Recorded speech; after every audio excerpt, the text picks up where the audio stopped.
Today I wanted to talk to you guys about the 5 characters that I personally believe are quite underrated in Smash Ultimate. Characters that have a lot of potential, or on the other hand, characters that just most people aren't really playing that much because they don't think they're that great, that I personally believe actually are pretty darn good. Now keep in mind this is just my own personal opinion, so take it all with a grain of salt, and with that said, let's get started.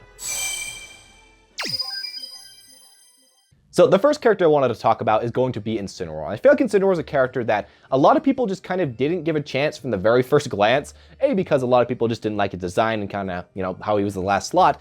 And B, because a lot of his stats didn't seem that great. And I think they didn't seem that great because they seemed quite comparable to Ganon. That being that both are some of the slowest characters in the game, both are very big, and both have a really bad recovery. Now luckily for Incineroar he did get a butt to his recovery, but they're still both pretty darn bad. And when you look at Ganon in the past, you saw a character that never really did that good.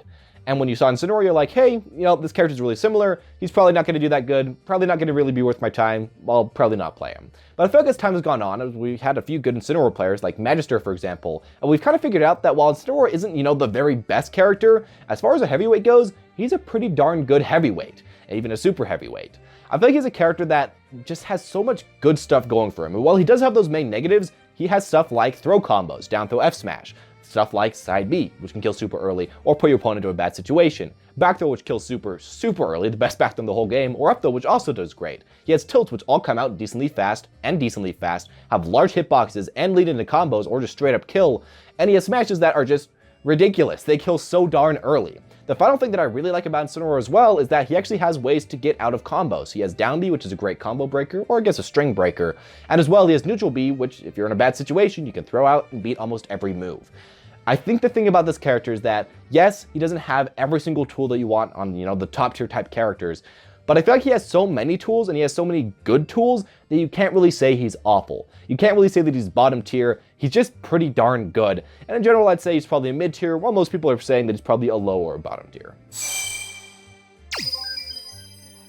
The second character I wanted to cover here is going to be Wii Fit Trainer, and this is one of the characters that actually I really enjoyed in Smash 4, and I again really enjoyed in Smash Ultimate, and overall just a character that I've heard a lot of Wii Fit mains say, hey, this character is super good, but a lot of people that have never really played her say, hey, what's going on with this character? Probably not that great. The stuff that Wii Fit can do in this game is just ridiculous. I'm going to try to put on the screen right now a clip of just some of the combos this character has with the new deep breathing. There's just so much crap that Wii Fit can do now in this game.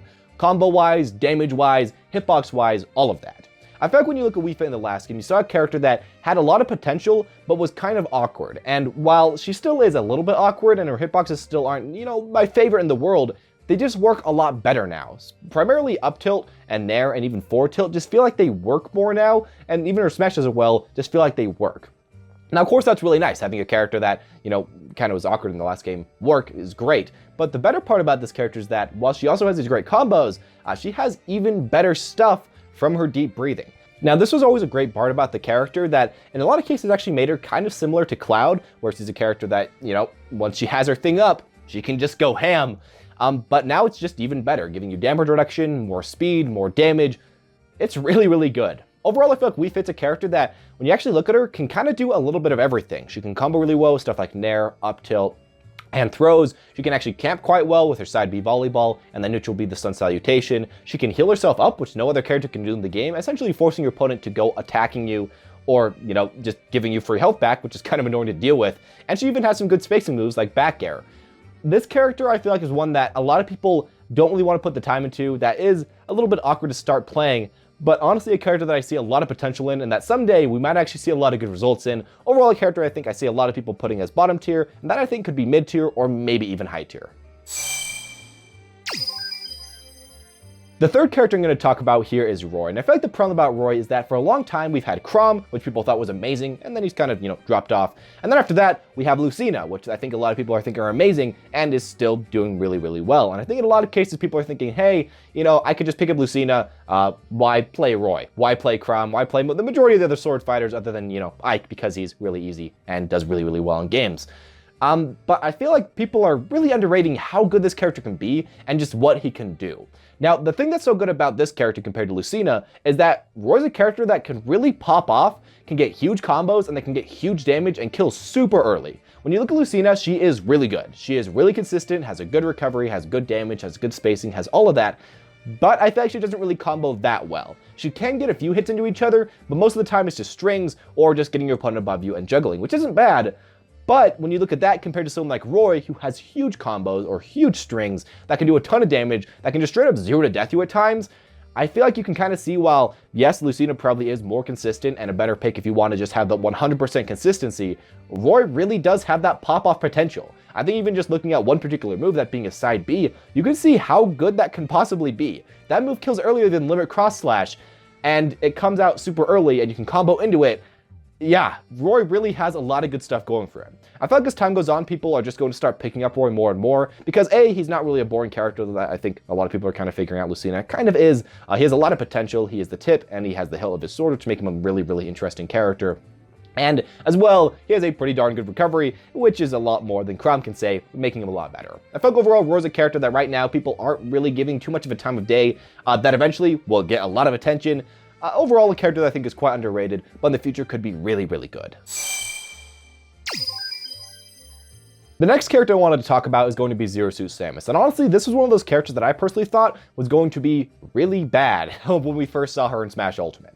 Now, this is mainly because when you look at Zero Suit Samus in Smash 4, you see players like Nairo and Mars essentially just, in a lot of cases, having a little bit of time struggling in neutral, but then they win once, they get a grab, or they get an up air, or something like that, and then go up air, up air, up air, up B, kill the opponent off the top, or up air, up air, up air, down B, kill the opponent off the side, and essentially just pop off every stock. Now, personally, I really like that type of Zero Suit Samus, and it was one of those characters that I was really thinking about playing in Ultimate, but as we got into Ultimate, we realized that Zero Suit can't really do that type of play anymore. You can't really go down throw into anything. A lot of the times her combos that comboed up B can't really combo as well anymore, her ladder combos. And overall, a lot of us just kind of thought, hey, okay, she's way worse, don't pick her up, she's kind of garbage, whatever. And that's what I did, and that's what most people did. But as we've seen a few Zero Suit Samus players, namely Mars and a few others, actually learn how to play this character in this game, we've realized that she has a lot of good potential stuff about her. She still has good hitboxes, she still has good kill power, she still has good offense and defense. Her Nair is just honestly ridiculous, and her Zair is also really good. She has a great projectile. She has a lot of good stuff going for her, and while she does suffer, I think, a good amount against shield in this game, it's not really that bad, because shielding isn't really that important in Smash Ultimate. It's a lot harder to get punished, while hitting your opponent's shield, especially with a ZSS in there, which is like safe on shield pretty much.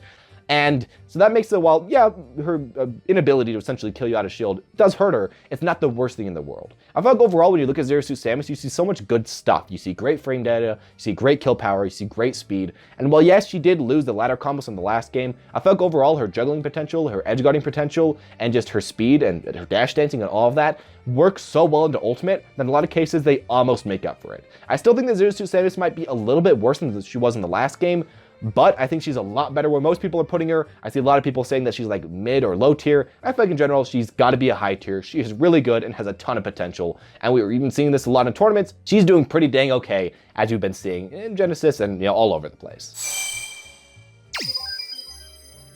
The final character I wanted to talk about today is going to be Meta Knight. And Meta Knight was the character that, before Smash Ultimate was really out, when essentially, people had the game 2 weeks early, a little yikes, he's the character that everyone thought was going to be completely broken because of Twitter combos. You had stuff like dash attack, up air, up air, up air, up air, which will be off the stage, and you get yourself a kill, and people thought, hey, that's going to be completely broken, Meta Knight is just going to ruin the game, best character in the game guaranteed. And then we kind of figured out that most of that stuff doesn't really actually happen in games, and he eventually just kind of had all his players that were really hyped about him just stop really caring. As well, we found out that you can't just go up air, up air, up air, up B and kill quite as early in the last game, kind of similarly to someone like Zero Suit Samus, and a lot of people are like, hey, okay, Meta Knight's dead, not worth my time. I feel like in a very similar case to Zero Suit Samus, Meta Knight is pretty darn good, actually.